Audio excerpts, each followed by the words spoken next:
নমস্কাৰ বন্ধু বান্ধৱীসকল, এয়া চাওক শিঙি মাছ। নিজৰ ঘৰৰ পুখুৰীত ধৰা শিঙি মাছ চুঙা পাতি থৈ দিয়া আছিলে আৰু চুঙাত এনেকৈ শিঙি মাছবিলাক সোমালে আৰু মায়ে চুঙাকেইটা চাই পিনে এইখিনি ধৰি আনিলে।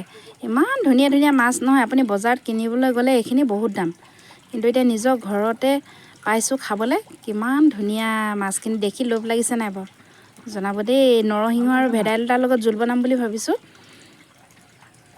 চাওক মাছখিনি, শিঙি মাছ লাগিলে আহি যাব দেই, কাক কাক লাগে, কোনে কোনে খাই ভাল পায়। এইকেইজনী মানে ইমান ডাঙৰ শিঙি নহয়, মই প্ৰথমতে মাগুৰ বুলি ভাবিছিলোঁ। এইকেইজনী মাগুৰ বুলি ভাবিছিলোঁ, তাৰপিছতে ভালকৈ চাওঁতেহে দেখিছোঁ শিঙি। ইমান ডাঙৰ ডাঙৰ এই চাট দেখিলেনে? এইটো মাগুৰ নিচিনাই লাগিছে, এইটো মাগুৰ মাগুৰ লাগিছে। আজি এইখিনিয়েদি গধূলিকৈ জোল বনাব লাগিব। কেনেকুৱা লাগিছে আপোনালোকে কমেণ্ট কৰিবলৈ নাপাহৰিব দেই।